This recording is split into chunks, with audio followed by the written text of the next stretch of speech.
똑똑 저는 지도 교수님 방문을 두드렸습니다. 심장이 엄청 떨리더군요. 반드시 지도 교수님께 장학금 추천을 받아야 학교를 계속 다닐 수 있으니 말입니다.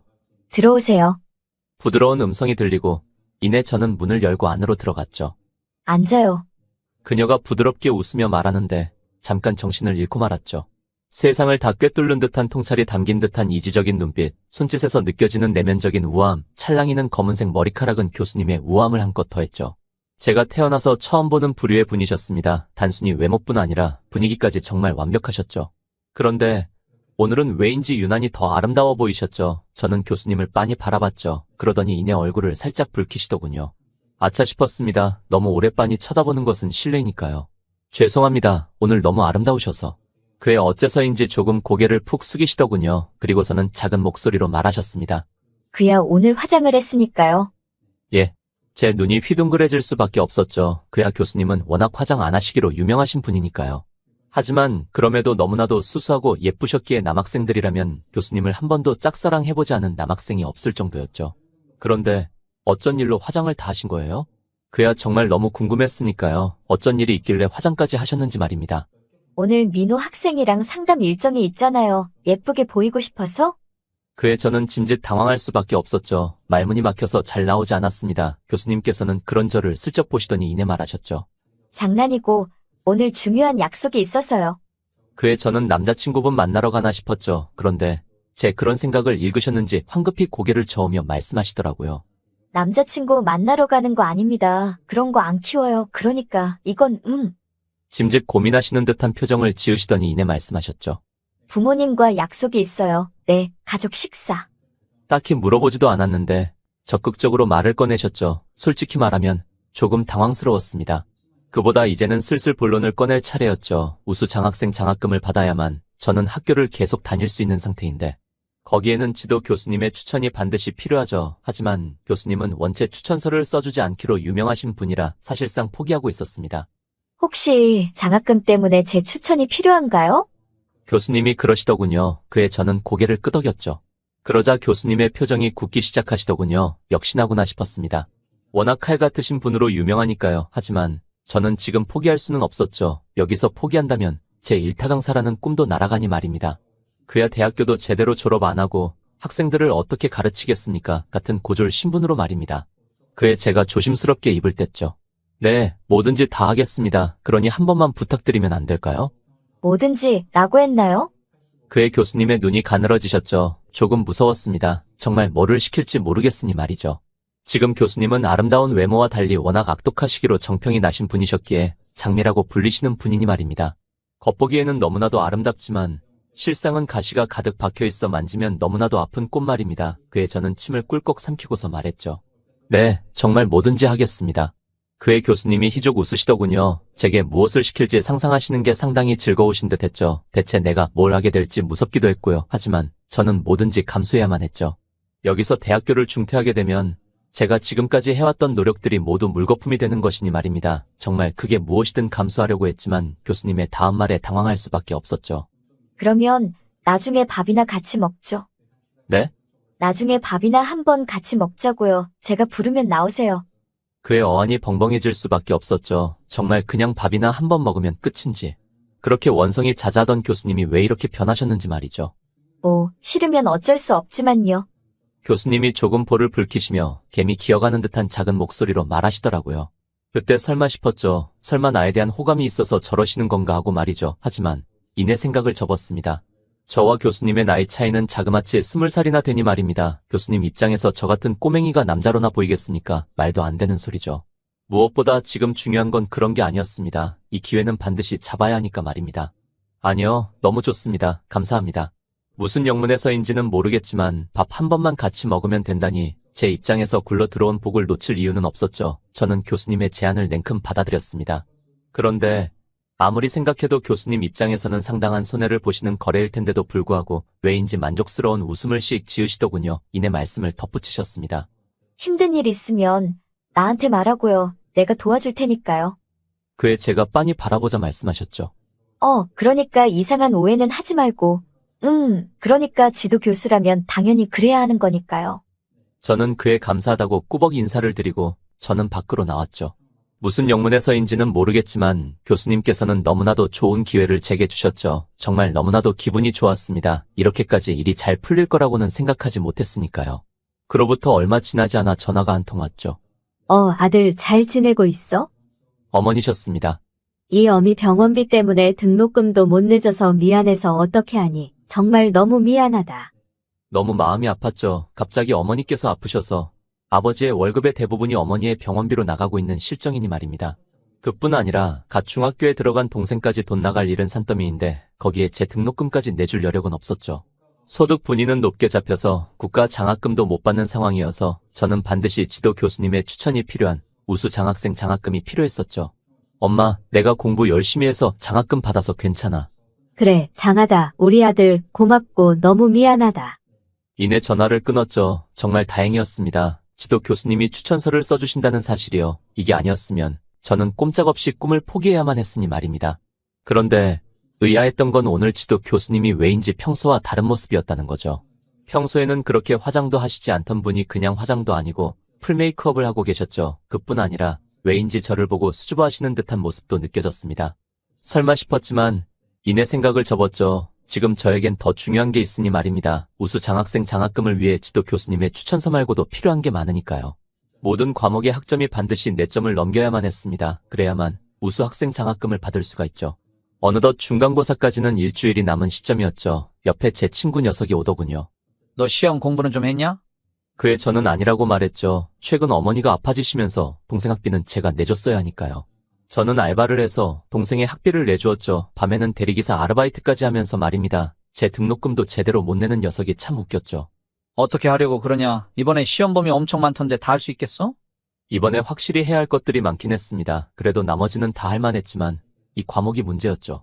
한 과목은 지도 교수님의 과목이었고 다른 한 과목은 저희 학교에서 가장 파워가 세계로 소문나신 김보경 교수님의 과목이었죠. 아무리 봐도 일주일 안에 다 하기 불가능한 분량 같아 보였죠. 하지만 불평하고 있을 때가 어디 있겠습니까? 저는 남은 기간을 정말 불태웠죠. 정말 뒤돌아봐도 후회가 없을 정도로 열심히 했죠. 그 덕분인지 시험을 치고 나서 기분은 나쁘지 않았습니다. 제가 객관적으로 봐도 꽤 괜찮게 친 듯 했으니까요. 어느덧 마지막 한 과목인 김보경 교수님의 과목이 남아있는 시점이었죠. 이제 정말 마지막 시험이었죠. 저는 제일 강의실에 가서 먼저 요학본 노트를 보고 있었는데 뒤에서 음성이 들리더군요. 쟤 이번에 이수정 교수님이 추천서 써주셨다던데. 뭐? 누구? 음성이 들렸죠. 녀석은 학교에서 상당히 쓰레기로 유명한 녀석이었습니다. 집안이 잘 사는 걸 이용해서 신입생 여자들을 꼬셔서 멋있는 한강뷰 자취방에 데리고 가는 걸로 유명한 녀석이었죠. 하지만 이수정 교수님께만큼은 그게 통하지 않았죠. 그야 통하겠습니까? 교수님이 얼마나 똑똑하신 분인데. 결국 녀석은 이수정 교수님만큼은 정복하지 못했고 어느새 그 감정이 짝사랑으로 변질되어 있었죠. 집도 못 살고 외모도 별로인데 대체 뭘 보고.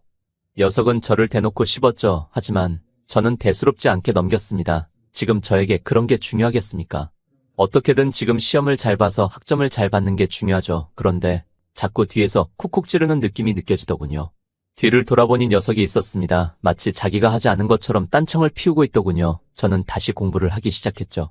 그런데 이번에도 등에서 쿡 찌르는 감각이 느껴지더군요. 그에 제가 뒤를 돌아봤죠. 녀석은 여전히 딴청을 피우고 있었습니다. 그에 제가 말했죠. 하지 마라. 뭘? 하지 말라고. 죽기 싫으면. 지금 제 상황은 너무나도 간절했으니까요. 여기서 만점을 받아야만 학점을 4점 넘겨서 학교를 무사히 다닐 수 있으니 말입니다. 그런데 제 말에 녀석의 눈이 순식간에 살벌하게 변했죠. 너 지금 뭐라고 했냐? 이내 시험 종이 울렸죠. 시험이 시작되자 녀석의 음성도 조용해졌죠. 잘 넘겼다 싶었습니다. 시험 문제도 전부 제가 공부한 곳에서 나오고 모든 게 완벽했습니다. 그렇게 모든 답안을 적고 제출하려는 순간 뒤에서 음성이 들렸죠. 교수님, 고발할 게 있습니다. 녀석이 손을 쩍 들고서는 말하더군요. 순식간에 모두의 이목이 그쪽으로 집중이 되었죠. 앞에 있는 학생이 컨닝하는 걸 목격했습니다. 말도 안 되는 소리였죠. 무슨 컨닝이라니요. 제가 절대 아니라고 하자 녀석이 갑자기 제 주머니에 손을 넣더니 이내 손을 빼더군요. 거기서는 이 과목의 공식이 적혀있는 작은 종이가 있었습니다. 이제 증거 충분하죠. 정말 속이 부글부글 끓었죠. 이건 분명히 녀석이 넣어버린 게 분명했으니까요. 이 상황까지 왔는데 교수님이 그냥 넘어가실 수도 없는 입장이죠. 결국 저는 시험이 끝나고 김보경 교수님의 상담실로 따라갔죠. 눈을 날카롭게 뜨신 채로 말하셨죠. 지금이라도 솔직히 자백하면 자퇴는 면하게 해주마. 컨닝했지? 그의 옆에 있던 녀석이 희죽 웃더군요. 그야 녀석이 이미지 메이킹 하나는 기가 막히게 잘했으니까요.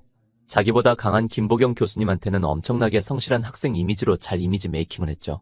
그에 반해서 저는 완전히 존재감이 없는 학생, 거기다가 녀석에 비하면 지방까지 형편이 없었죠. 컨닝 같은 거 절대 하지 않았습니다. 그러면 이 친구가 지금 거짓말이라도 하고 있다는 거야? 뭐야? 김보경 교수님은 제 말은 절대 믿지 않고 녀석의 말만 무조건적으로 믿었죠. 녀석은 심지어 학생회 회장까지 하는 녀석이니 녀석의 말에는 상당한 신뢰성이 생기는 게 당연했죠. 이대로는 제가 절대 못 뒤집는다는 생각이 들었죠. 그래서 제가 말했습니다. 강의실에 CCTV 설치되어 있지 않습니까? 그거 보면 되는 문제 아닙니까? 그의 녀석의 표정이 살짝 굳은 게 느껴졌죠. 하지만 다음 김보경 교수님의 말에 녀석은 안도한 표정을 짓더군요. 네가 경찰이야 뭐야? 무슨 CCTV를 돌려봐. 장난하니? 김보경 교수님께서는 인상을 와락 찌푸리며 말하셨죠. 그야 김보경 교수님은 그런 걸 극도로 싫어하시는 분이니 말입니다. 옆에 있던 녀석도 그걸 보더니 킥킥 웃더군요. 아마 전부 다 계산하고 그런 일을 벌인 것이겠죠. 상당히 영리한 녀석이니까요.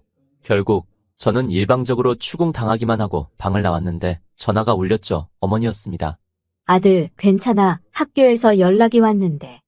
어머니한테도 벌써 연락이 간 상황이었죠. 안 그래도 아프신 상황인데 이런 일까지 겪게 해드리게 만들 수는 없었죠. 괜찮아. 내가 해결할 수 있어. 진짜로? 당연하지. 누구 아들인데. 엄마가 힘이 없어서 미안하다. 아들, 이 몹쓸 몸이 빨리 죽든가 해야지. 엄마 그런 말 하지 마. 그 말을 끝으로 전화는 끊겼죠. 하지만 막상 괜찮은 척하고 전화를 끊었지만 뾰족한 해결책은 없었죠. 그야 집안도 인맥도 없는 제가 김보경 교수님을 상대로 대체 뭘 할 수 있겠습니까? 그렇게 혼자서 학교 벤치 구석에 앉아서 끄끄 울고 있는데 옆에서 인기척이 느껴졌죠. 저는 옆을 슬쩍 보고서는 놀랄 수밖에 없었습니다. 바로 이수정 교수님이 계셨으니까요. 무슨 일인데요? 말해봐요. 저를 빤히 바라보시며 말하는데 울컥했습니다. 솔직히 말하면 지금 제 상황을 털어놓고 싶었습니다. 그 누구에게라도 기대고 싶었으니까 말입니다. 하지만 이수정 교수님께 말씀을 드릴 수도 없는 상황이었죠. 그야 말한다고 한들 어떻게 해결할 수 있는 문제가 아니니까 말입니다. 이수정 교수님은 아직 정교수가 되신 지 얼마 되시지 않았죠. 그에 비해서 김보경 교수님은 이 학교에 엄청 오래 있으신 원로 직책에 있으신 분이었죠. 그런 이수정 교수님께서 김보경 교수님을 상대로 이길 수 있을 리가 없었죠. 무엇보다 저 때문에 김보경 교수님과 대립각을 세우셔야 할 이유도 없고 말이죠. 그래서 저는 말하지 않기로 결정했죠. 어떻게 할 수 있는 일도 아닌데 괜히 말해봤자 슬픔만 나누는 격이 되지 않습니까? 그런데 이상했죠. 말없이 혼자 울다 보면 가시겠거니 생각했는데 이수정 교수님은 계속 가지 않고 옆에 있으셨죠. 대체 왜 계속 옆에 있으신 겁니까? 그에 제가 먼저 말을 꺼낼 수밖에 없었죠. 대체 왜 계속 옆에 있어 주시는지 말이죠. 글쎄요, 그쪽 학생분이 좋아서? 피식 웃으며 말하시는데 순간 심장이 철렁했죠. 너무나도 아름다운 미소셨으니 말입니다. 이내 아차 싶으셨는지 머리를 극적이며 말하시더라고요. 농담이고 저한테 말해봐요. 제가 혹시 해결해 줄 수 있을지 알아요? 팔짱을 켜고 피식 웃으시며 말하시는데 저도 그녀의 환한 웃음에 저도 모르게 웃음이 터져나왔죠. 웃은 거죠. 웃었으면 말해야 돼요. 그에 저는 교수님께 솔직히 말씀을 드렸죠. 지금까지 있었던 일을 말입니다. 컨닝으로 억울한 누명을 썼고 그것 때문에 장학금을 못 받게 된 상황이라고요. CCTV를 보면 해결이 될 텐데 도저히 보여주려고 하시지 않는다고 말이죠. 그에 이수정 교수님은 마치 자기 일처럼 분노해 주시고 화를 내주셨죠. 아니, 어떻게 교수라는 사람이 그럴 수가 있지. 정말 자기 일처럼 분노해 주시는데 너무나도 고마웠죠. 이것만으로도 큰 위안이 되었습니다. 누군가 제 힘든 점을 들어준다는 것만으로도 상당히 큰 위안이 되더군요. 그에 저는 꾸벅 인사를 드리고 일어섰죠. 어디 가요? 그야 당연히 이제 집에 돌아가야죠. 어차피 여기서 무언가 더 할 수 있는 일도 없으니까요. 하지만 이수정 교수님의 표정은 무언가 달랐죠. 저를 꼿꼿이 쳐다보시며 말하셨습니다. 아무리 신입 교수라고 한들 저도 정교수예요. 저만 믿어요. 말뿐이지만 고마웠죠. 물론 두 분 다 같은 정교수 직급이긴 하나 경력 차이가 상당했죠. 김보경 교수님은 지지하시는 교수님들도 많으시고 인맥도 상당히 넓으시죠. 만에 하나 이수정 교수님이 김보경 교수님을 들이받기라도 한다면 어떻게든 제 상황이 해결이 되긴 할 테지만 교수 사이에서는 하극상이라고 엄청나게 욕을 먹게 되겠죠. 왜 그런 일까지 감수하시겠습니까? 제가 대체 뭐라고 그렇게 꾸벅 인사를 드리고 집에 돌아와서 잠을 자기 위해 침대에 누웠죠. 그런데 도저히 잠이 오지 않더군요. 너무 괴로웠습니다. 일타 강사의 꿈을 이루기 위해 정말 10대 시절 전부 다 버려서 한국대학교에 왔습니다. 을에 그 나이대라면 하는 풋풋한 연애, 일탈의 추억 그런 것들도 저는 전부 버리고 공부에만 올인했죠. 그래서 한국 대학교에 올 수 있었죠. 정말 조용히 공부만 열심히 해서 졸업만 하자는 게 제 목표였는데 오늘 그 사건 때문에 완전히 망가져버렸죠. 한 사람 인생이 무너지는 건 정말 순식간이더군요. 하지만 뭐 어쩌겠습니까. 돈도 백도 없는 제가 죄인이죠. 그렇게 거의 뜬 눈으로 밤을 지새우고 하숙집을 나서려는데 아주머니께서 그러시더라고요. 학생, 이번에 돈 안 들어왔더라. 아, 죄송합니다. 이번에 밀린 것만 2달째야. 더 이상 나도 봐주기 힘든 거 알지? 죄송합니다. 저는 그저 연신 죄송하다는 말밖에 할 수 없었죠. 돈이 없다 보니 죄송하다는 말을 달고 살 수밖에 없더군요. 정말 지금 제 상황이 너무 서러웠습니다. 어떻게든 일타 강사가 되어서 돈 걱정 없이 살고 싶은데 그 꿈은 너무나도 멀었죠. 그 꿈의 출발선이라고 할 수 있는 대학교를 다니는 것부터 좌절이 되게 생겼는데 말이죠. 매번 아주머니께 죄송하다는 말만 달고 살았지만 그 말도 이제 끝이겠군요. 오늘부로 저는 학교를 더 이상 다니지 못할 테니 말이죠. 그야 장학금을 못 받을 테니 말이죠. 그렇게 학교로 나갔는데 평소와 달리 상당히 시끌벅적하더군요. 학생들은 우르르 몰려서 무언가를 구경하고 있었죠. 대체 뭔가 싶어서 가봤는데 저는 제 두 눈을 의심할 수밖에 없었죠. 바로 이수정 교수님과 김보경 교수님 두 분이 대치를 하고 있는 상황이셨습니다.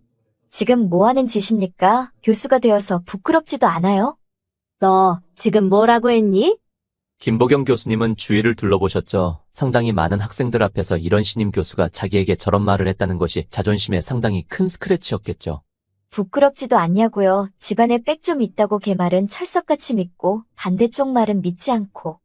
이게 진짜 뚫린 입이면 다인 줄 아나. 손을 부들부들 떠시며 말하셨죠. 이렇게 많은 학생들 앞에서 자신의 위상이 까기고 있다는 것에 상당한 모멸감을 느끼신 듯 하셨죠. 그러다가 이내 피식 웃으며 말하시더라고요.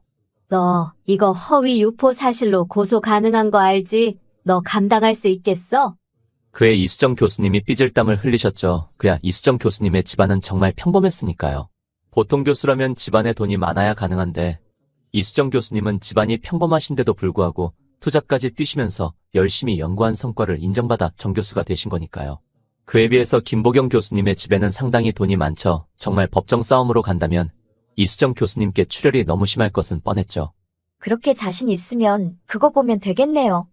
뭐? CCTV 말이에요. 그거 보면 되겠네요.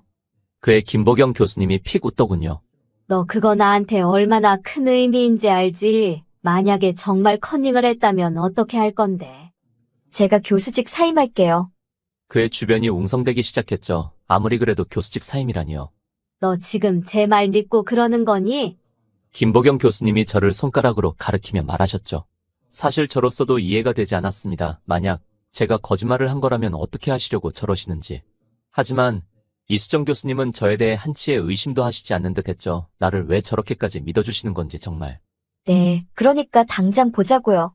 그 말을 끝으로 김보경 교수님과 이수정 교수님과 저는 같이 CCTV실로 갔죠. 이수정 교수님께서 교수직까지 거셨는데 거기서 뺄 수는 없었죠. CCTV실 밖에서는 수많은 학생들이 뒤에서 지켜보고 있었습니다. 이내 CCTV가 틀어지기 시작했죠. 처음에는 제가 주머니를 뒤적거리는 듯한 모습이 포착되었죠. 그에 김보경 교수님이 씩 웃으시더라고요. 제가 커닝을 했다는 증거가 포착이 되었다고 생각하신 모양이었죠. 하지만 제 주머니에서 나온 건 주머니였죠. 그로부터 얼마 지나지 않아 그 녀석이 무언가 종이를 구깃구깃 하더니 제 주머니에 손을 넣는 장면이 포착이 되었죠. 그걸 보고서 김보경 교수님의 표정이 굳으셨습니다. 이수정 교수님은 저를 보며 씩 미소를 지으셨죠. 김보경 교수님은 이제 물을 수도 없는 입장이었죠. 뒤에서는 학생들이 잔뜩 지켜보고 있으니 말입니다. 중간고사 점수는 원래대로 만점으로 해주마. 저는 속으로 쾌재를 불렀죠. 제게 너무나도 필요한 말이었으니 말입니다. 그런데 왜인지 이수정 교수님의 표정은 만족스러워 보이시지 않았죠. 아직 안 끝난 게 있잖아요. 그의 김보경 교수님이 고개를 갸웃하셨죠. 이 학생한테 사과하셔야죠. 이 학생의 말은 전혀 믿지 않고 다른 학생의 말만 믿은 거 아닙니까? 그의 김보경 교수님의 손이 부들부들 떨리기 시작하셨죠. 김보경 교수님은 상당히 엘리트 의식이 심하신 분이셨죠. 엘리트 집안에서 태어나 엘리트 코스를 밟으며 그것에 대한 자부심이 상당한 사람이었죠. 그런데 그런 사람이 저 같은 놈한테 사과를 한다는 건 정말 치가 떨릴 정도로 싫은 게 분명했죠. 사과 안 하세요? 게다가 수많은 학생들이 지켜보고 있는 상황이었죠. 여기서 사과를 하기라도 한다면 김보경 교수님의 자존심에는 굉장히 스크래치가 심하게 나는 것이죠. 그러면 형사소송이나 언론에 제보나 전부 다 할 텐데 괜찮으세요? 그의 김보경 교수님이 흠칫 놀라셨죠. 분명 이 일이 크게 퍼지면 본인이 손해니까요. 이내 지금 잠깐 자존심을 굽히는 게 이득이라 생각하셨는지 이를 빠득하시며 제게 고개를 숙이셨습니다. 미안하다. 정말 믿을 수 없는 결과였죠. 김보경 교수님이 제게 고개를 숙일 거라고는 상상도 하지 못했으니 말입니다. 이렇게 되면 교수들 사이에서 이수정 교수님 평판이 엄청 안 좋아질 텐데. 하지만 교수님은 그런 건 전혀 아랑곳하시지 않는지 저를 보며 씩 웃으셨죠. 결국 그렇게 사건은 무사히 일단락이 되었죠. 저는 수업이 모두 끝나고 이수정 교수님의 방문을 두드렸습니다. 들어오세요. 이내 교수님은 저인 걸 확인하시더니 환하게 웃으셨죠. 무슨 일로? 그에 저는 손에 들려있던 레스토랑 식사권 하나를 내밀었죠. 이게 뭐예요? 조촐하지만 감사 인사입니다. 그의 이수정 교수님은 저를 빤히 바라보시더라고요. 역시나 너무 형편없는 보답인가 싶었죠. 그야 당연했던 게 이수정 교수님은 저를 위해서 어떻게까지 해주셨는데 저는 고작 이런 식사권을 선물이라고 주고 있으니 말입니다. 죄송합니다. 저는 고개를 꾸벅 숙이고 뒤로 돌아서려 했죠. 나중에 밥 한 끼 하면 된다는 말을 정말 곧이곧대로 믿고 밥이나 한 끼 하자고 한 거니 말입니다. 그렇게 걸음을 돌리려는데 제 팔목에서 너무나도 부드러운 감촉이 느껴졌죠. 돌아보니 이수정 교수님이 제 팔목을 잡고 계셨습니다. 왜인지 상당히 기쁘신 표정을 지으시며 말이죠. 좋아요. 너무 좋아요. 지금 당장 가죠. 그 말을 끝으로 저희는 레스토랑에 가게 되었죠. 정말 어안이 벙벙했습니다. 정말 이거면 된다고? 이내 같이 나가려는데 뭔가 아차 싶으셨는지 말씀하시더라고요. 먼저 가 있어요. 저 뭐 좀 준비 좀 하고 갈게요. 무슨 준비를 하신다는 건지는 모르겠지만 우선 저는 먼저 가 있기로 했죠. 레스토랑 전경은 상당히 아름다웠습니다. 그야 당연한 게 제가 있는 돈 없는 돈 다 털어서 마련한 식사권이니까요. 이렇게라도 대접하는 게 저는 맞다고 생각을 했습니다. 그런데 전화가 계속 걸려왔죠. 저는 급히 레스토랑 밖으로 나갔습니다. 이번에도 월세 밀리면 3개월째야. 너 들어올 생각도 하지 마. 아니, 아주 고소를 해버릴 테니까. 세상이 만만하지? 하숙집 아주머니의 엄청난 호통이 이어졌죠. 하숙집 아주머니의 심정도 충분히 이해가 됩니다. 하숙집이 유일한 돈줄인데 3개월이나 밀리고 있으니. 그분 입장에서는 속이 타는 게 당연했죠. 저도 너무 힘들었지만 그걸 이해해 주실 이유는 전혀 없었죠. 본인도 상당히 힘드신 상태인데 말입니다. 그렇게 전화를 끊고 안으로 들어가려는데 하이힐 소리가 들렸죠. 그쪽으로 시선을 돌렸습니다. 저는 넋을 잃고 바라볼 수밖에 없었죠. 너무나도 고혹적인 눈빛에 우아한 걸음걸이 찰랑거리는 흑발까지 너무나도 아름다웠죠. 제가 알 리 없는 너무나도 아름다운 여성분은 저를 빤히 쳐다보고 있었습니다. 이내 그녀의 입이 떼졌죠. 여기 있었네요. 그녀의 목소리를 듣고 나서야 누구인지 알 수 있었죠. 바로 이수정 교수님이셨습니다. 아예 작정하고 꾸미신 듯했죠. 그런데 이렇게 꾸미시니까 정말 너무 눈이 부실 정도로 아름다우셨습니다. 들어가죠. 네. 저는 들어가면서 넌지시 말을 꺼냈죠. 오늘도 끝나고 가족 식사했어요? 그의 그녀는 저를 빤히 바라보더니 이내 말했죠. 아니요. 이 약속이 끝인데요. 그 말은 제게 상당히 의미심장하게 들렸죠. 원래는 아니라고 생각했지만 제 마음속에서 스멀스멀 생각이 피어나기 시작했죠. 설마 교수님이 나를 좋아하시는 건 아닐까 하고 말이죠. 이내 저희는 맞은편에 앉았죠. 생각보다 꽤나 긴 정적이 흘렀습니다. 얼마 지나지 않아 상당히 고급진 스테이크가 나왔죠. 보는데 정말 군침이 흐르더군요. 살면서 이렇게 먹음직스러운 스테이크는 처음 봤습니다. 확실히 돈이 좋긴 하더군요. 그런데 그 뒤에는 상당히 뻘쭘한 상황이 펼쳐졌죠. 저는 스테이크를 엄청 울퉁불퉁 썰고 있었으니까요. 그야 이런 곳에 와봤어야죠. 그에 비해서 이수정 교수님은 능숙하게 스테이크를 썰고 계셨죠. 이내 이수정 교수님은 제게 힐끔 시선을 돌리시더군요. 아마 시골 촌뜨기라고 생각하실 게 분명하죠. 부끄러웠습니다.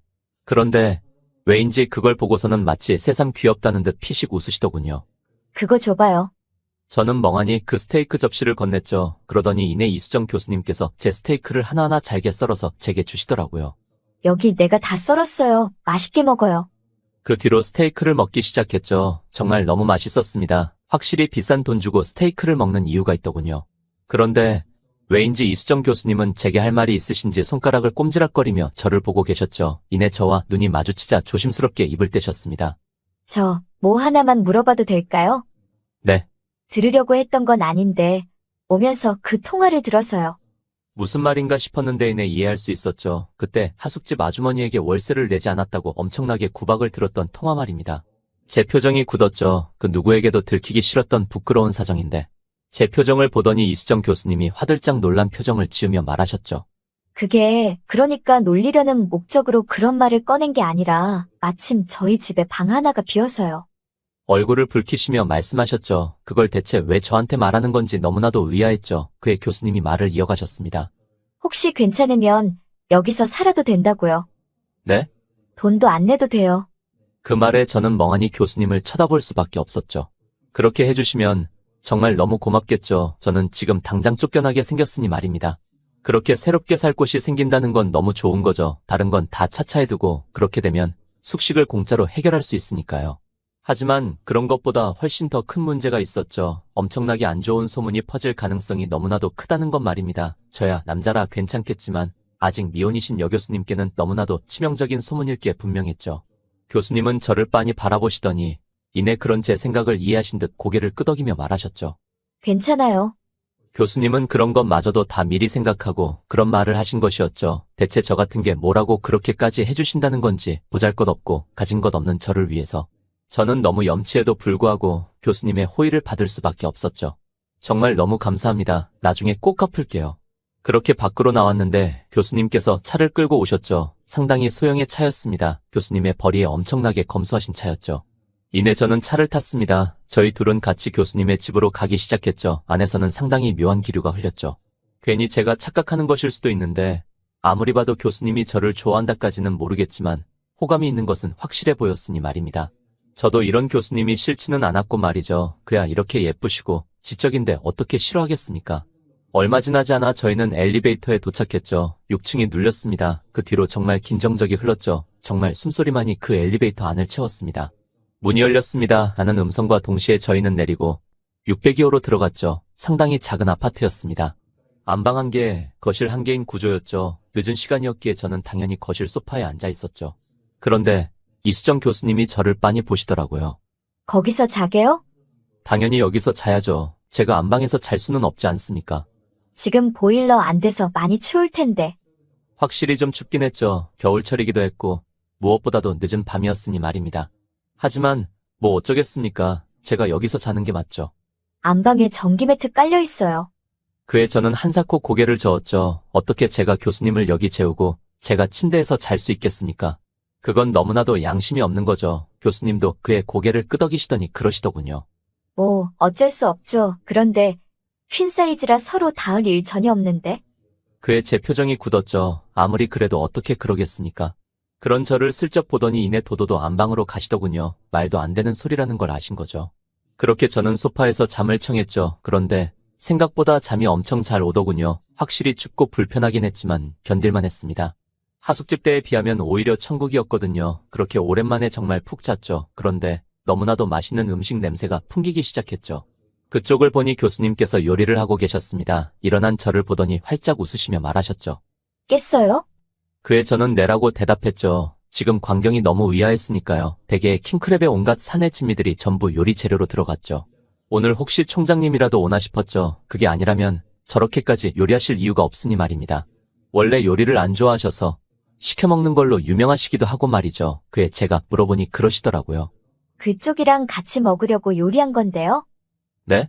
그에 제 눈이 휘둥그레질 수밖에 없었죠. 저를 위해서 저렇게까지 요리를 해주신다니요. 제가 도저히 정신을 못 차리자 저를 끌어서 의자에 강제로 앉히셨죠. 그러면 먹죠. 후후 웃으며 말씀하셨죠. 이게 현실인가 싶어 볼을 꼬집어봤지만 너무 아프더군요. 여기는 현실이 맞았습니다. 너무 황당스러운 광경이었지만 제 배는 너무나도 고팠죠. 일단은 저는 아무 생각하지 않고 본능에 충실하기로 결정했습니다. 개걸스럽게 먹기 시작했죠. 정말 너무 맛있었습니다. 요리 원래 안 하시지 않아요? 이수정 교수님은 원래 일 외에 다른 곳에 에너지 쓰는 걸 싫어하셔서 요리나 설거지는 절대 안 하시는 분이거든요. 원래부터 잘했어요. 제 꿈이 현모양처니까 말이에요. 후후 웃으며 말씀하시더라고요. 다시 제 심장이 쿵 내려앉았습니다. 정말 너무나도 아름다운 미소이셨죠. 아무리 생각해봐도 저에게 호감이 있는 건 확실해 보였습니다. 그게 아니라면 왜 저런 말까지 하시겠습니까? 그렇게 저는 먼저 식사를 끝내고 꾸벅 고개를 숙이며 말했죠. 그럼 저는 먼저 가보겠습니다. 정말 잘 먹었습니다. 네? 그의 교수님이 화들짝 놀란 표정을 지으셨죠. 못 타고 가려고요? 걸어서 가야죠. 그야 여긴 대중교통도 오지 않는 외진 곳이었으니까요. 그래도 뭐 상관없습니다. 1시간 정도만 걸으면 학교에 도착할 수 있으니까요. 그렇다고 교수님의 차를 타고 같이 갈 수는 없지 않습니까? 어떤 소문이 퍼질지 모르는데요. 내가 차 태워줄 테니까 타요. 네? 아무리 생각해도 너무 위험하다 싶었죠. 어떻게 그러겠습니까? 그에 제가 한사코 거절하려는데 교수님은 제 예상과 달리 너무나도 단호하셨죠. 타고 가요. 지금 걸어가면 감기 걸려요. 밖에 엄청 추워요. 괜히 감기라도 걸리면 어떻게 하려고 그래요. 그렇게 저는 타고 갔죠. 그래도 저쪽 학교 앞 횡단보도에 세워달라고 해서 저는 거기서 걸어갔죠. 내려서 걸어가는 내내 그 생각이 나더군요. 이거 아무리 봐도 나를 좋아하는 게 맞지 않나 라는 생각이 들었죠. 그게 아니라면 일개 학생에게 대체 왜 저렇게까지 해주시겠습니까? 저는 학교 앞 한참 앞 횡단보도에서 내려서 학교로 걸어가기 시작했죠. 그런데 걸어가는데 옆에서 수군대는 음성이 들리더군요. 제가 방금 내렸던 차 수정 교수님 차 아니야? 수정 교수님의 차는 워낙 유명하셨으니까요. 원래 교수님들의 차는 보통 외제차에 고급 세단들이 많은데 그에 비해 수정 교수님의 차는 원체 평범했으니 말입니다. 아니 오히려 벌이에 맞지 않아서 학생들의 관심이 한 번에 확 쏠렸었죠. 그래도 별일이 있겠거니 싶었죠. 뭐 본 학생들이 많았던 것도 아니고 말입니다. 그런데 학교에 가니 상황이 생각보다 훨씬 심각했었죠. 이수정 교수님의 차에서 제가 내린 소문이 일파만파 퍼져 있었죠. 그 사건 때문에 정말 별의 별말이 다 나오더군요. 저번에 이수정 교수님이 나를 도와줬던 게 다 둘이 그렇고 그런 사이라서 그렇다부터 해서 사실 둘이 같이 산다 이런 말까지 나오더군요. 저로서는 이해할 수가 없었습니다. 소문이 이렇게 일파만파로 퍼진 걸 떠나서 별 해괴한 소문들이 다 떠돌고 있었으니까요. 저야 남자라서 크게 상관이 없지만 이수정 교수님 입장에서는 상당히 타격이 크실 만한 소문이 말입니다. 그리고 그 소문의 진원지는 사실 크게 고민하지 않아도 알 수 있었죠. 이전에 이수정 교수님 때문에 엄청난 망신을 받던 김보경 교수님이시겠죠. 저는 곧장 김보경 교수님에게 찾아가서 말했죠. 왜 그랬냐고. 그러자 김보경 교수님이 말씀하시더군요.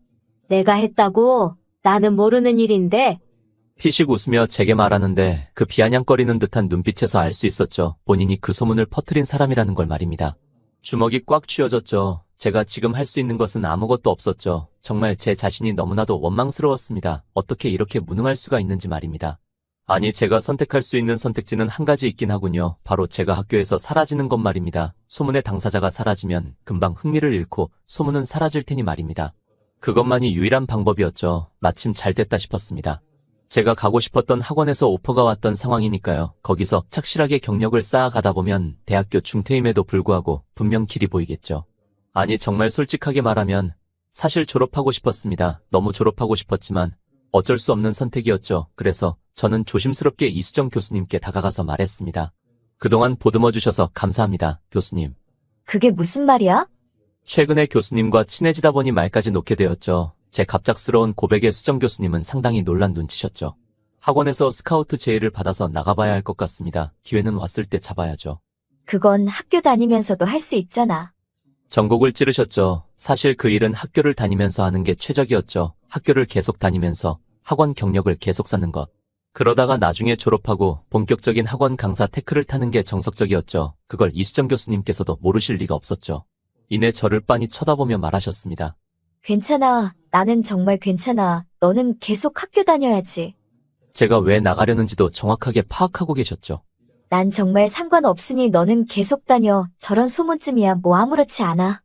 애써 괜찮은 척 미소를 지으시며 말씀하셨죠. 하지만 그녀의 손은 벌벌 떨리고 있었죠. 그야 이렇게 안 좋은 소문이 퍼지고 있는데 멀쩡한 사람이 어디 있겠습니까? 이런 상황임에도 불구하고 본인이 아니라 저를 먼저 생각해 주셨죠. 대체 저를 위해 왜 이렇게까지 해주나 싶었습니다. 결국 수정 교수님을 떼내기 위해서는 저는 그 말을 할 수밖에 없을 것 같았습니다. 교수님, 잠깐 보죠. 꼭 해야 할 말이 있습니다. 응. 교수님은 신난 표정으로 밖으로 나오셨죠. 조금 뒤에 제 입에서 어떤 말이 나올지는 전혀 상상도 하지 못하시는 눈치셨습니다. 저는 사람 없는 공터에서 수정 교수님과 단둘이 있었죠. 저는 수정 교수님을 빤히 바라보면서 말했습니다. 교수님 저 좋아하죠? 그의 수정 교수님의 동공이 지진난 듯 흔들리셨죠. 그게 그러니까. 처음에는 말을 엄청 더듬으시며 제대로 말을 못하셨죠. 그러다가 이내 저를 보더니 크게 심호흡을 내쉬고서는 말씀하셨습니다. 응, 좋아해. 역시나였죠. 수정 교수님은 저를 좋아하는 마음 때문에 이 모든 걸 감수하신 거였죠. 제가 대체 뭐라고 저렇게까지 해주시는 건지 정말. 눈물이 픽 날 뻔한 걸 간신히 참았습니다. 꼭 해야 할 말이 있었으니 말입니다. 이빨을 꽉 깨물었죠. 정말 너무하기 싫은 말이지만 꼭 해야만 합니다. 그래야만 수정 교수님이 살 수 있으니 말이죠. 그러면 제발 그만해주세요. 어? 솔직히 말하면 소름 끼쳐요. 교수님이 지금 제 상황이라고 상상해봐요. 20살 많은 사람이 자기가 좋다면서 이렇게까지 하는데 어떻겠어요. 아, 그의 교수님이 이빨을 꽉 깨무시더라고요. 그렇게 당차시던 교수님의 저런 모습은 처음이었습니다. 좋아하는 사람 앞에서는 결국 교수님도 한 명의 가녀린 여자일 뿐이었던 거죠. 그러니까 제발 그만해주세요. 저 때문에 그렇게까지 하실 필요 없으니까요. 제 말을 끝으로 수정 교수님의 손이 벌벌 떨리기 시작했죠. 저도 너무 마음이 아팠습니다. 하지만 이렇게 해야만 했죠. 어쩔 수 없었습니다. 이렇게 하지 않으면 수정 교수님이 살 수가 없으니 말입니다. 하지만 그런 모진 말에도 불구하고 수정 교수님은 저를 잡으려고 하셨죠. 그에 제가 말했습니다. 정말 너무 소름 끼칩니다. 선생님으로 따지면 60대 할아버지가 좋다고 들이대는 거랑 똑같다고요. 제 심정도 좀 이해해주세요. 그의 수정 교수님이 눈물을 찔끔 흘리셨죠. 미안하구나. 정말 너무 미안하구나. 내가 좋아해서 정말 너무 미안해. 끄끄 우시는데 너무 마음이 아팠습니다. 마음 같아서는 당장 가서 안아드리고 싶었지만 그래서는 안 되죠. 여기서 수정 교수님과 관계를 매듭을 지어야만 하니까요. 그 말을 끝으로 저는 걸음을 돌렸습니다. 그 뒤로 저는 학교는 휴학계를 내고 학원에 들어가서 정말 열심히 일만 했습니다. 정말 밤낮 가리지 않고 일만 했죠. 그러던 와중 하나 소식이 들려오더군요. 수정 교수님이 왜인지는 모르겠지만 정 교수 계약에 실패했다고요. 다른 학교와도 재계약에 실패해서 현재는 교수직을 맡지 못하고 시간제 교수를 뛰고 있는 상황이라고요. 표면적으로는 실적 부족이지만 사실 그 근원의 이유는 누구보다 제가 알 수 있었죠.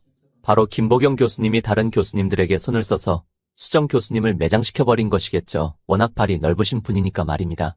정말 후회가 되었습니다. 차라리 이렇게 될 거라면 그때 그렇게 모진 말은 하지 말걸. 지금이라도 당장 수정 교수님 옆에 돌아가고 싶었지만 이제는 그럴 수가 없는 상황이죠. 저는 반드시 성공을 해야만 했습니다. 그래야만 수정 교수님의 옆에 있을 자격이 되는 거니까요. 그래야만 교수님을 끌어들일 수가 있으니 말입니다.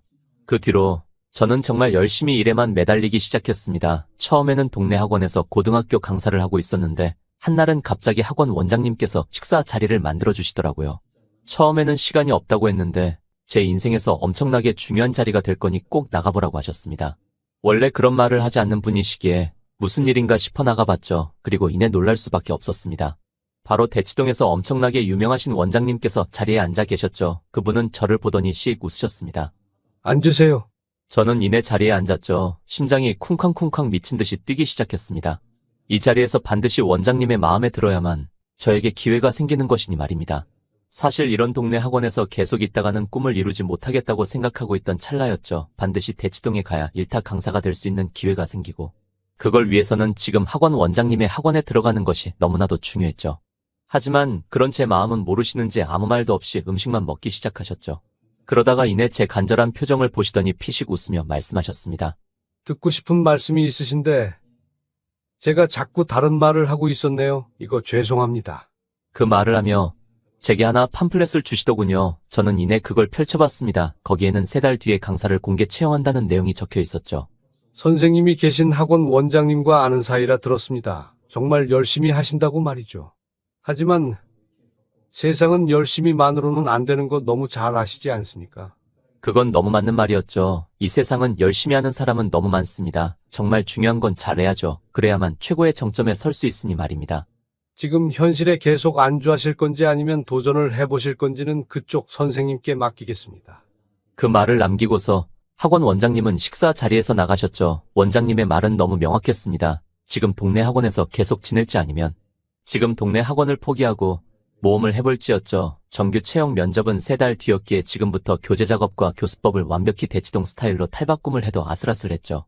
3달 내에 완전히 스타일을 탈바꿈하기 위해서는 지금 학원을 나가야만 하고요. 쉽지 않은 선택은 맞습니다. 지금 학원도 상당히 괜찮은 벌이이니 말입니다. 다시 돌아온다고 한들 자리가 없을 게 분명할 정도로 좋은 자리였죠. 그래서 대부분은 여기서 안주하는 삶을 살죠. 하지만 저는 그러기 싫었습니다. 여기서 안주해서는 수정 교수님을 끌어올려드릴 수가 없으니 말입니다. 아무리 생각해도 저는 일타 강사의 꿈을 포기할 수가 없었죠. 저는 결국 지금 학원 원장님께 전화를 걸었죠.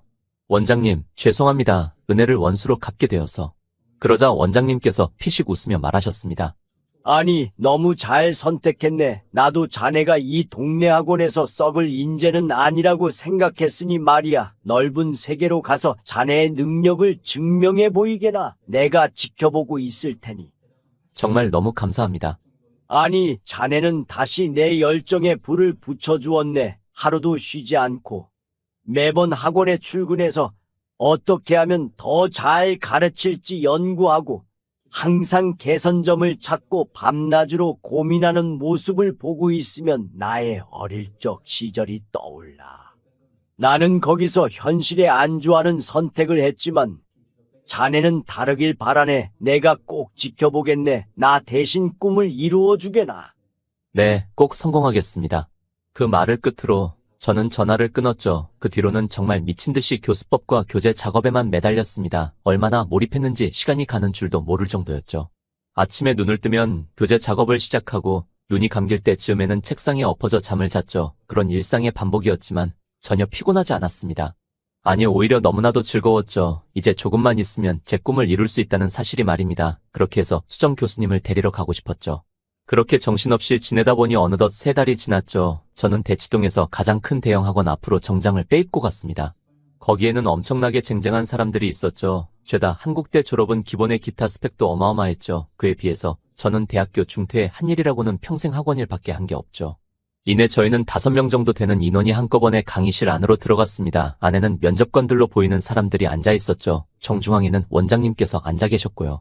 한번 호명에 한 번이 나와서 강의를 하기 시작했죠. 정말 군더더기 없이 깔끔한 강의였습니다. 한국대학교 국어교육과 출신의 집안도 엄청나게 빵빵했죠. 제 동네 학원 경력과 달리 대치동에서 몇 년 동안 대형 강의를 진행한 이력도 있고요. 확실히 이력대로 훌륭한 강의긴 했습니다. 하지만 어째서인지 원장님은 불만족스러운 표정을 지으셨죠. 다음. 그에 한 번은 어안이 벙벙한 표정을 지었죠. 그야 그렇게 완벽한 강의를 했는데도 마음에 들지 않았다는 건 도저히 납득을 할 수가 없을 테니 말입니다. 이어 2번의 강의도 사작되었죠. 한 번과 별반 다르지 않았습니다. 한국대학교 국어교육과를 나오고 대치동에서 대형 단과를 몇 년 진행한 경험도 있었죠.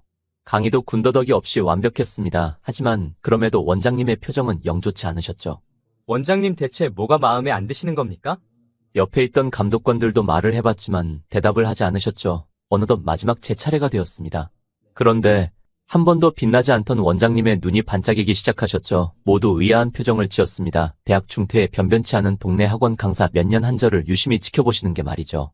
저는 칠판 앞으로 서서히 나가기 시작했죠. 정말 무척이나 떨렸습니다. 제 다리도 사시나무 떨리듯 덜덜 떨렸죠. 정말 너무 긴장이 되었습니다. 그러자 주변 사람들도 모두 그러더군요. 저렇게 떠는데 무슨 강의를 한다고? 그러니까 말이야. 3,000명 앞에서 강의하면 말이나 제대로 하겠어? 저는 이내 칠판 앞으로 나갔죠. 그런데 왜인지 그때부터 에너지가 끓어오르기 시작하더군요. 이내 분필을 잡는 순간부터 무언가 다른 게 느껴졌습니다. 그 뒤로 저는 정말 무아지경의 경지에 빠졌죠. 제가 강의를 하는 건지 강의가 저를 하는 건지 모를 지경으로요. 그렇게 엄청난 몰입의 경험을 겪었죠. 정말 너무나도 황홀했습니다. 이상입니다. 기쁜 표정으로 저는 강의를 마쳤죠. 애매한데. 다른 감독관들이 말했습니다. 확실히 다른 강사들에 비해 애매하긴 했죠. 완성도 면에서는 뒤처지는 게 당연하지 않습니까? 쟤 뽑아.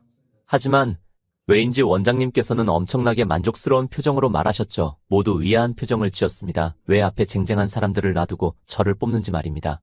노력하는 자는 천재를 못 이기고 천재는 즐기는 자를 못 이긴다는 말 모르는가? 처음 들어보는 말입니다만.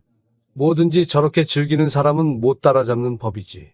원장님께서 만족하신 표정으로 씩 웃으며 말씀하셨죠. 다른 사람들의 반발이 많았지만 저는 결국 뽑히게 되었습니다. 얼마나 잘 되는지 보자.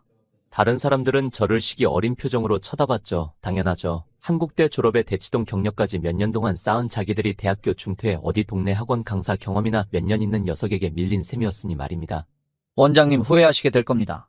그들은 악담도 퍼붓고서는 학원 밖으로 나갔죠. 솔직히 말하면 저도 이해가 되지 않았습니다. 왜 저를 뽑아주신지 말입니다. 이내 원장님과 1대1 면담 시간이 되었죠. 저를 뽑아주신 것은 너무 감사하나 솔직히 이해가 되지 않습니다. 왜 저를 뽑아주신 건지. 솔직히 너무 부담이 됩니다. 괜찮아. 자네는 그대로만 해. 네? 그렇게 즐길 수 있다는 게 다른 모든 걸 뛰어넘는 재능이니 말이야. 그 말을 끝으로 밖으로 나가셨죠. 저는 그때는 그 말을 이해하지 못했습니다. 그래서 처음에는 지금과 다르게 엄청나게 열심히 했죠. 그런데 뭔가 핀트가 어긋나는 걸 느꼈죠. 무언가 방향성이 잘못되었다는 걸 느꼈습니다. 그 순간에 원장님의 조언이 떠올랐습니다. 즐길 수 있다는 것 자체가 다른 모든 걸 뛰어넘는 재능이라는 걸 말입니다. 그 뒤로 저는 다시 엄청나게 몰입해서 즐기기 시작했죠. 그러니 놀랍게도 비어있던 강의실이 점점 가득 채워지기 시작했죠. 그때 저는 깨달았죠. 결과는 신경 쓰지 않고 그저 과정에만 집중해야 한다고 말이죠. 그 뒤부터는 1탄이 2탄이 그런 건 전혀 신경 쓰지 않고 강의하는 것에만 완전히 몰입을 했습니다. 그러다 보니 어느새 한반에 인원이 가득 다 찼고 얼마 지나지 않아서는 제 라이브를 TV로 송출해서 보는 방까지 생겨났죠. 그렇게 유명해진 형강의 유명세를 바탕으로 인강시장에까지 진출을 했고 저는 그로부터 얼마 지나지 않아 드디어 꿈에 그리던 일타 강사라는 타이틀을 거머쥘 수 있게 된 것이었죠. 드디어 제가 그렇게 바라던 꿈을 이룬 것이었죠. 이제 돈이라면 정말 부족하지 않을 정도로 펑펑 벌게 되었죠. 제가 돈을 쓰는 속도보다 훨씬 빠른 속도로 돈이 쌓이기 시작했죠. 제가 그토록 바라던 꿈을 이룬 것이었습니다. 그런데도 공허했습니다. 무언가 빠진 기분이었죠. 그제서야 저는 그 이유를 알 수 있었죠. 바로 수정 교수님이 제 옆에 없었던 것이었죠. 다른 게 다 있어도 그분이 없다면 다 의미가 없습니다. 저는 곧장 수정 교수님을 찾아 나섰죠. 아직도 한국 대학교에서 시간 강사로 근무하고 계셨습니다. 다른 말로는 겸임 교수라는 표현이 있죠. 저는 제 자가용을 끌고 정말 오랜만에 모교에 가기 시작했죠. 그런데 참 학교가 우습더군요. 그렇게 자퇴를 종용할 때는 언제고 이제 유명해지니까 저보고 와서 강의를 해달라고 하더군요. 그게 참 퍽이나 우스웠습니다. 제 말을 전혀 들어주지 않던 학교에서 강의를 할 생각은 눈꼽만큼도 없는데 말이죠. 이내 자가용을 타고 도착을 했는데 저 멀리서 너무나도 익숙한 여성분의 얼굴이 보였죠. 이내 그녀가 누구인지 알 수 있었습니다. 바로 수정 교수님이셨죠. 세월이 지났음에도 방부제를 맞은 듯 그 미모는 그대로셨습니다. 다만 너무 못 드셨는지 조금 초췌해져 있었죠. 정말 너무 마음이 아팠습니다. 이내 그녀의 통화 음성이 여기까지 들렸습니다. 엄마, 미안해요. 다음 달에 돈 꼭 보낼게요. 의아했죠. 아무리 시간 강사라고 한들 시급이 꽤 높은 걸로 아는데요. 그래서 검색을 해봤는데 그때서야 아차 싶었죠. 정 교수는 방학 기간에도 월급을 받지만 시간 강사는 받지 못하죠. 그래서 1년에 반년 정도는 월급을 받지 못하는 것이었죠. 그렇다고 강의 준비를 소홀히 할 수도 없죠. 엄청나게 빡세게 준비해야 하죠. 실상 따지고 보면 최저시급을 간신히 버는 수준인 셈이죠. 그럼에도 지금 생활을 포기할 수는 없으셨죠. 수정씨 교수님의 가족 모두 수정 교수님 한 명만 바라보고 전부 돈을 쏟아 부은 셈이니 말이죠. 수정 교수님은 지금 더 이상 다른 선택을 하실 수 있는 상황도 아니었습니다. 그녀가 풀썩 주저앉아 있는데 그녀의 옆으로 한 학생이 다가오더군요. 이내 그 학생은 수정 교수님에게 캔커피 한 잔을 건네며 말했습니다. 교수님, 다음 학기에도 수업 듣고 싶습니다. 너무 좋았어요. 아, 고맙습니다. 교수를 하는 사람에게 있어 저만한 칭찬이 없죠. 아마 어느 교수에게 하든 좋아서 팔짝 뛸 지경이겠지만 수정 씨는 쓴 웃음을 지을 수밖에 없었죠. 왜냐하면 시간 강사는 학생들의 평가가 좋지 않으면 당장 다음 학기 강의를 들어오지 못할 수도 있으니 말입니다. 한마디로 시한부 인생인 셈이죠. 언제 잘릴지 모르며 하루하루 전전긍긍하며 보내야 하는 신세 말입니다. 정말 너무 마음이 아팠습니다. 어떻게 보면 저 때문에 저렇게 되었다고 볼 수 있으니 말입니다. 어떻게 하면 수정 씨를 도와줄 수 있을까 정말 무척이나 고민이 되었습니다. 저는 오늘 하루는 휴가를 냈습니다. 마침 학생들 수능이 끝났기에 저도 여유가 있었으니까요. 수정 교수님은 학교에서 일정이 끝나고는 주차장 쪽으로 걸음을 돌리시더군요. 아마 자가용을 타고 퇴근을 하시려는 듯했죠. 그런데 그녀의 발걸음은 자가용에서 멈추지 않고 계속 걸어갔죠. 이내 버스 정류장 앞에서 멈췄습니다. 그리고 예전과 달리 2시간에 걸쳐서 집에 도착하시게 되었죠. 예전에는 아무리 작다고 한들 아파트였지만 지금은 엄청나게 허름한 빌라였죠. 경기도에서 엄청난 외곽 쪽이었기에 출퇴근도 너무 힘들었죠. 그런데 거기서도 그녀의 일과는 끝이 아니었죠. 밤에는 취객들을 상대로 대리운전도 하셨습니다. 여자 혼자서 하기 너무 힘들 텐데도 수정 씨는 꿋꿋이 하셨죠. 정말 눈물이 찔끔 났습니다. 밤 11시가 된 시점에서야 집에 들어가시더라고요. 저는 제 자가용에서 내렸죠. 마스크와 선글라스로 중무장을 한 채로요. 그녀의 우편함을 들여다봤죠. 거기에는 각종 고지서가 있더군요. 돈이 엄청나게 밀려있는 상태였습니다. 이거라도 내주려고 했는데 갑자기 현관 문이 끼익하며 열리는 소리가 나더군요. 이내 수정 씨가 저를 보고서는 비명을 지르고서는 안으로 들어갔죠. 어떤 변태의 스토커가 제 집 앞까지 따라왔어요. 이내 안에서 그녀의 통화 음성이 들렸죠. 아마 경찰에 전화를 하는 듯했습니다. 제대로 찍혔죠. 엄청난 낭패였죠.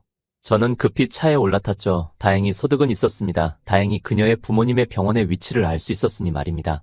저는 그쪽으로 찾아갔습니다. 정말 갑작스러운 건 알지만 어쩔 수 없었죠. 저는 병실 문을 열고 안으로 들어갔습니다. 처음에는 엄청나게 당황하신 눈치셨죠. 그야 대뜸 누군지도 모르는 생판남이 문을 열고 걸어 들어오는데 어떻게 당황을 안 하겠습니까? 그러다가 이내 제 얼굴을 보고서는 화들짝 놀란 표정을 지으셨죠. 그야 제 얼굴은 사실상 공공재나 다름없을 정도로 엄청 팔려 있으니까요. 어떻게 모를 수가 있겠습니까? 시내버스에 전부 제 얼굴이 붙어 있는데요. 저는 우선 꾸벅 고개를 숙이고 먼저 용서를 구했습니다. 갑자기 찾아온 것에 대해서요. 상황이 너무 급해서 어쩔 수가 없었다고요. 다행히도 수정 씨의 부모님은 이해를 해주셨고, 이내 저희는 대화를 이어나갔습니다. 제가 수정 씨에게 받은 도움을 설명하고 그걸 지금이라도 갚고 싶다고요. 그의 부모님께서 말하시더라고요. 사실 자네가 성공한 걸 수정이나 우리나 알고 있네. 너무나도 충격적이었죠. 그렇다면 저한테 도와달라고 찾아오시기만 하면 될 텐데 왜 그러시지 않으셨는지 말입니다. 그렇다고 학원의 위치를 모르시는 것도 아니었죠. 제 학원의 위치는 버스 광고에도 너무 버젓이 걸려 있으니 말입니다. 수정이는 남한테 도움받는 걸 극도로 싫어하는 애니까 말이야. 원래 수정 교수님의 성격상 남에게 의지하지 않고 자신의 손으로 이룬 성취를 중요시한다고요. 그래서 저에게도 절대 찾아가지 않고 있는 거라고 하더군요. 지금까지 그렇게 해서 역경을 잘 이겨내서 확신도 있었고 말이죠. 하지만 그럼에도 지금은 답이 없는 상황이라고 하더군요. 수정 씨가 하는 연구 결과는 전부 김보경 교수님이 낼름해가고 김보경 교수님은 정 교수라는 미끼를 인질로 삼아서 계속 수정 씨를 끌고 다니고 있는 형국이라고 말이죠. 정말 암담한 형국이었습니다. 하지만 저라면 그걸 해결할 수 있죠. 이제 김보경 교수님 정도는 제게 아무것도 아니니 말입니다. 그리고 수정 씨가 하는 연구에 저는 돈을 전폭적으로 지원해 줄 수 있죠. 그것쯤은 제게 아무 문제가 아니지만 문제는 수정 씨가 도움을 받지 않으려 한다는 사실이었죠. 그렇게 수정 교수님의 부모님과 저는 머리를 맞대고 고민했죠. 하지만 도저히 좋은 답이 나오지 않더군요. 그러던 와중 문득 하나의 생각이 떠올랐죠. 제가 학교에 초청받아 강연을 하는 건 말입니다. 대신 그걸 조건으로 수정 씨에게 익명으로 후원할 기회를 달라고 하면 학교 측에서도 무조건 받을 테죠. 그렇게 하면 될 것 같았습니다. 저는 그렇게 당장 전화를 걸어 학교 측에 강의를 하겠다고 말하고는 그 조건을 말했죠. 흔쾌히 동의하더군요. 저는 이내 다음날 일어나자마자 학교를 나갔습니다. 복도에서는 수정 씨와 김보경 교수님이 계시더군요. 그런데 예전과 달리 상당히 수정 씨의 풀은 죽어 있었죠. 예전에 그렇게 당차던 눈빛은 없어진 지 오래였죠. 이번 연구 잘 됐어? 네. 수정 씨가 야간에 대리 운전까지 하며 시간을 쪼개서 만들어낸 성과였죠. 그러면 그거 내 교실에 가져다 두고. 이번에도요? 재계약하기 싫어. 정교수 해야지. 그리고 너 연구비 상당 부분이 내 돈이 들어가 있는 걸로 아는데. 그의 수정 씨가 주먹을 꽉 쥐며 말했죠. 알겠습니다. 암담했죠. 수정 씨는 계속 저렇게 끌려다니는 형국으로 진행이 될 것이죠. 무엇보다 중요했던 건 수정 씨가 돈이 없어서 연구비로 김보경 교수님의 돈을 쓸 수밖에 없다는 것이었죠. 그렇게 하면 김보경 교수님의 요구를 거절하기가 더 힘들어지죠. 그런데 저 멀리서 수정 씨와 눈이 마주쳤죠. 그는 저를 보고서는 소리를 지르더군요. 변태. 저를 향해 쫓아오시더라고요. 저는 급히 몸을 돌렸죠. 다행히 저를 더 이상 쫓아오시지는 않더군요. 저는 이내 총장실로 걸음을 옮겼습니다. 제가 들어가니 총장님께서는 저를 보고서는 굽신대기 시작했죠. 예전과 전혀 다른 형국이 정말 웃기더군요. 바뀐 것이라고는 제가 일타 강사가 된 것뿐인데요. 저는 강연을 하는 대신 두 가지 조건을 걸었죠. 첫째로는 수정 씨의 연구비를 제가 익명으로 후원을 하는 것. 그거야 당연히 가능하죠. 그의 총장님이 씩 웃으셨습니다. 하지만 두 번째 말에는 당혹감을 감추지 못했죠. 수정 씨를 정교수로 전환시키라는 조건을요. 그건 저 혼자서 어떻게 할 수 있는 게 아니라. 말은 그렇게 했지만 김보경 교수님의 눈치를 봐서 저런 거겠죠. 김보경 교수님이 가만히 있지 않을 테니까요. 저는 그의 결국 준비했던 서류들을 꺼낼 수밖에 없었죠. 제가 엄청난 거금을 주고 모았던 자료들 말입니다. 무엇을 본다고 한들 달라지진 않을 겁니다. 돈이 좀 있으시니까 어디 인력사무소에 부탁하셨나 본데 그 정도로는 어림도 없습니다. 그건 이 서류를 보시고 말해도 늦지 않으실 것 같은데요. 뭐 한번 보도록 하죠. 총장이 픽 웃으며 그 자료를 받아들더군요. 분명 그의 말이 맞긴 합니다. 어지간한 인력사무소로는 그 증거를 찾지 못할 테죠. 하지만 제가 고용한 곳은 정말 위에 분들이 이용하시는 곳을 소개받아 엄청나게 거금을 내고 의뢰를 한 곳이었죠. 역시나 예상대로 처음에는 평온했던 그의 표정이 점점 굳어가기 시작했습니다. 이걸 대체 어떻게 여기까지? 그의 평온하던 목소리가 본격적으로 파르르 떨리기 시작했죠. 그것까진 알 것 없고요. 이거 경찰에 넘길까요? 아니다. 차라리 언론에 흘리는 게 더 나으려나. 저는 콧노래를 부르며 말했죠. 엄청 담담하게 말했습니다. 그의 총장님이 무릎을 꿇고서는 말하더군요. 해드리겠습니다. 당연히 이수정 교수님은 정 교수가 되셔야죠. 그게 맞죠. 무척이나 우스웠죠. 그 자료를 보고 바로 저렇게 고개를 숙이니 말입니다. 하지만 자세히 생각해보면 저런 총장의 태도도 이해가 가죠. 거기 자료에는 김보경 교수님이 이수정 교수님이 했던 성과를 전부 가로챈 것도 모자라서 폭언과 욕설까지 일삼고 있다는 사실을 말입니다. 그것도 정 교수라는 직함을 미끼로요. 그걸 총장님께서는 사실상 묵인하고 있는 형태였죠.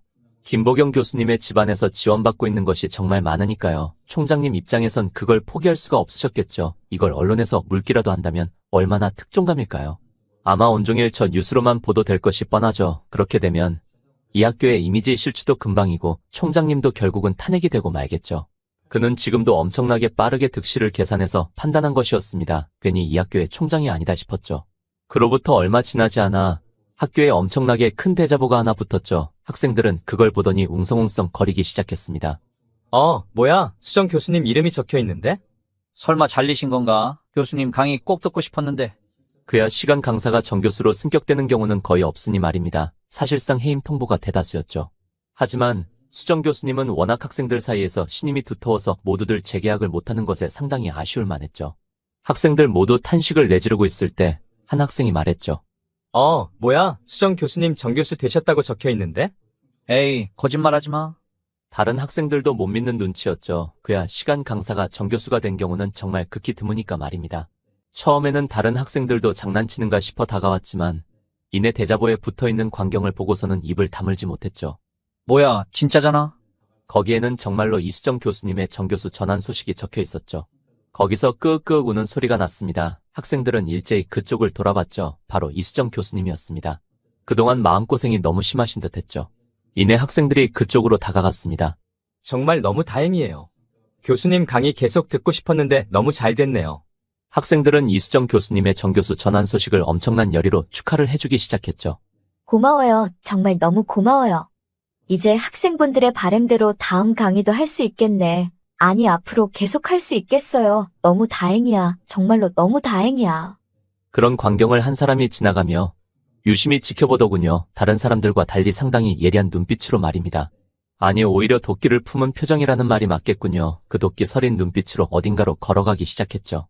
어디로 가는지는 말하지 않아도 뻔했죠. 총장실이겠죠. 저는 혹시 몰라서 그녀의 뒤를 따라갔죠. 잘못된 일을 저지를 수도 있으니 말입니다. 이내 안에서 엄청나게 표독스러운 목소리가 들리기 시작했죠. 총장님, 이게 도대체 어떻게 된 겁니까? 그게 어쩔 수가 없었네. 미안하네.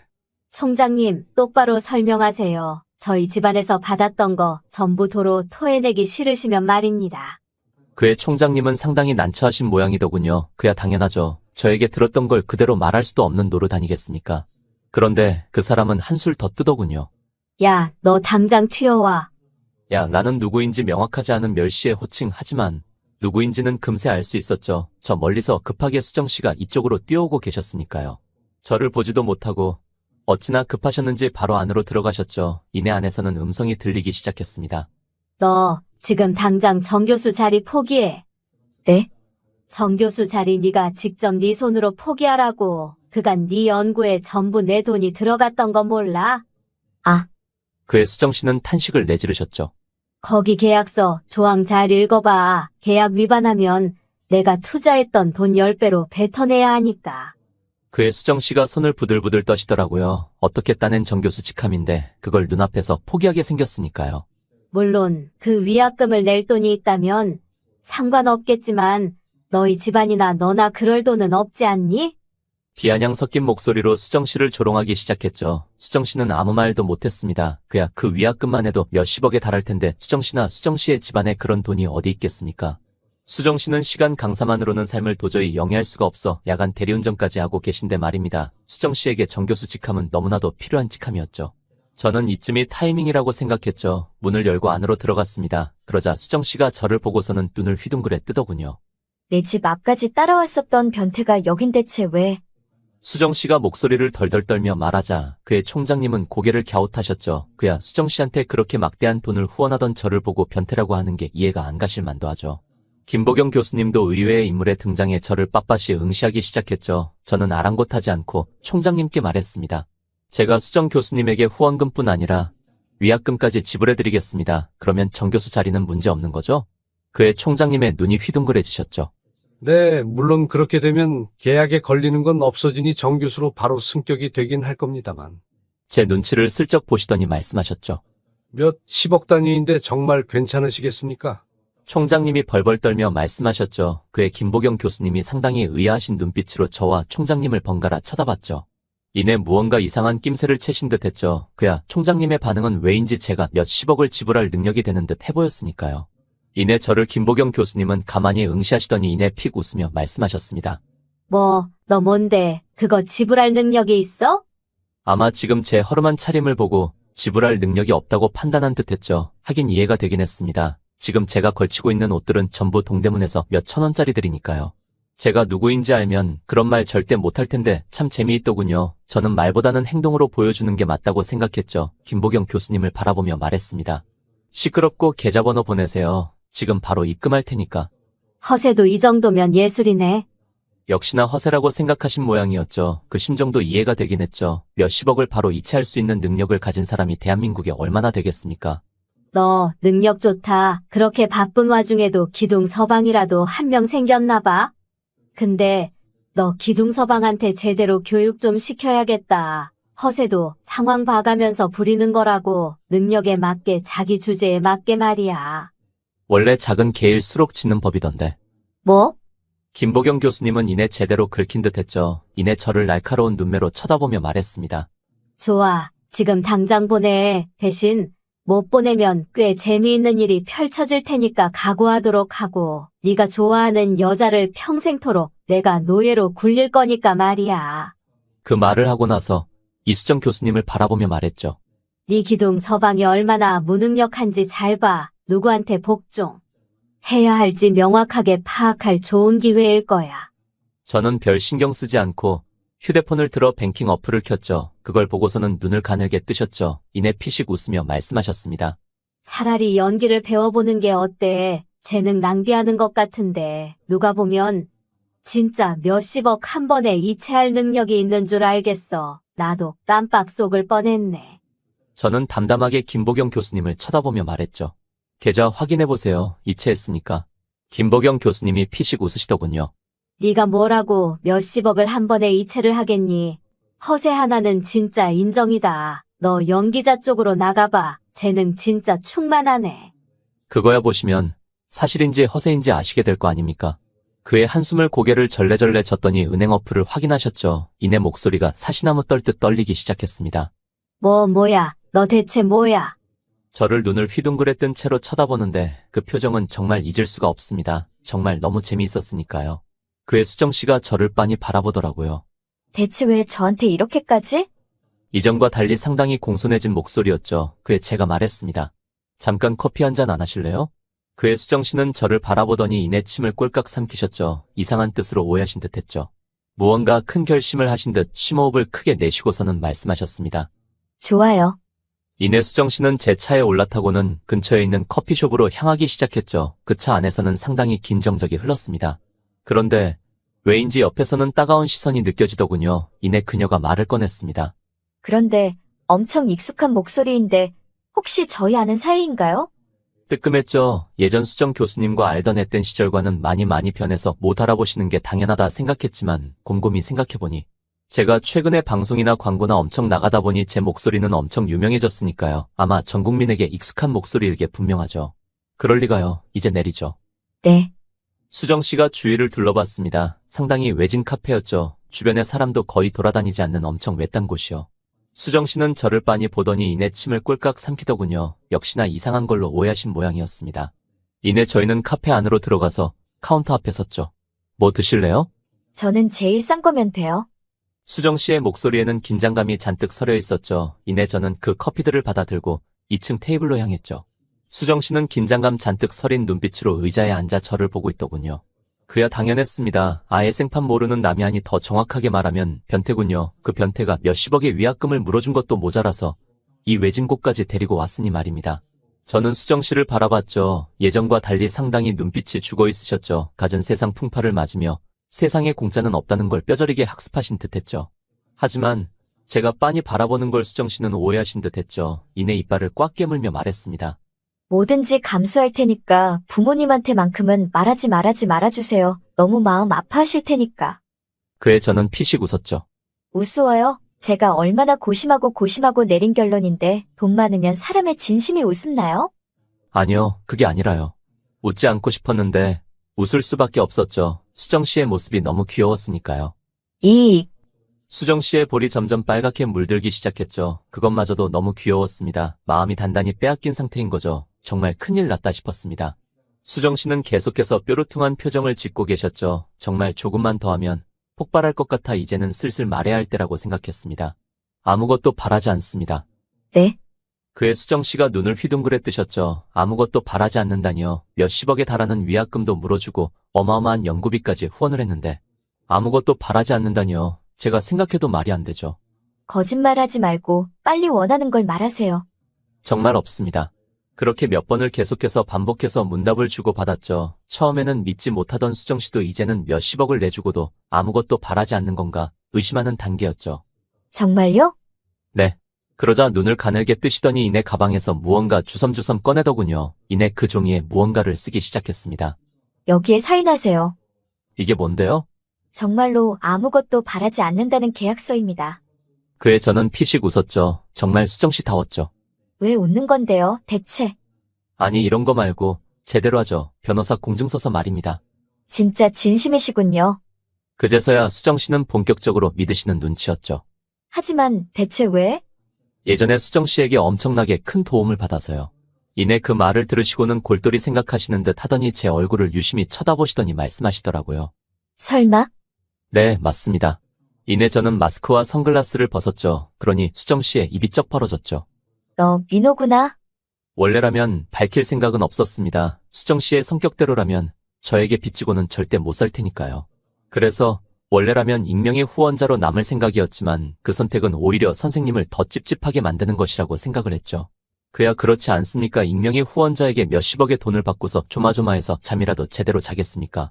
아니 더 솔직히 말하면 제가 밝히지 않으면 수정씨의 옆에 있지 못하기 때문이겠죠. 솔직히 말하면 저의 이기심 때문이었습니다. 하지만 한 가지 걱정되는 건 있었죠. 그때 그렇게 모진 말을 하고 떠났던 사실 말입니다. 20살 차이 노인이 교수님을 좋아한다고 생각해보라고 소름 끼치지 않겠냐고. 아무리 정을 떼려고 했던 말이었지만 너무 큰 상처이실 게 분명했죠. 그에 제가 조심스럽게 말을 꺼냈죠. 선생님, 그때 말했던 건. 그의 수정씨는 온화한 표정을 지으시며 말하셨죠. 말 안 해도 알아. 그땐 네가 왜 그렇게 말했는지. 역시나 제 의도를 알고 계셨죠. 그 뒤로 저희는 정말 많은 말을 나눴습니다. 어떻게 살았는지부터 해서 그간 얼마나 힘들었는지 정말 많은 이야기를 나눴죠. 그러던 와중 제가 말했습니다. 이 근처에 술집이 있는데 같이 가시지 않을래요?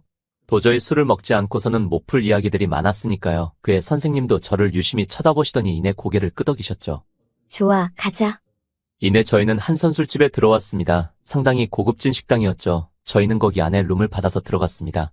단둘이 방에 있으니 그 미묘한 기류를 느낄 수 있었죠. 서로가 남녀로 볼 때만 나오는 그런 미묘한 기류 말입니다. 하지만 도저히 맨정신으로는 말을 못하겠더군요. 그래서 저는 연신술을 들이켰죠. 선생님도 맨정신으로는 못 버티시겠는지 연신술을 들이키셨죠. 이내 저는 조심스럽게 말을 꺼냈습니다. 지금 제가 지불한 위약금이나 후원금은 그냥 받아주세요. 아무것도 안 해주셔도 되니까.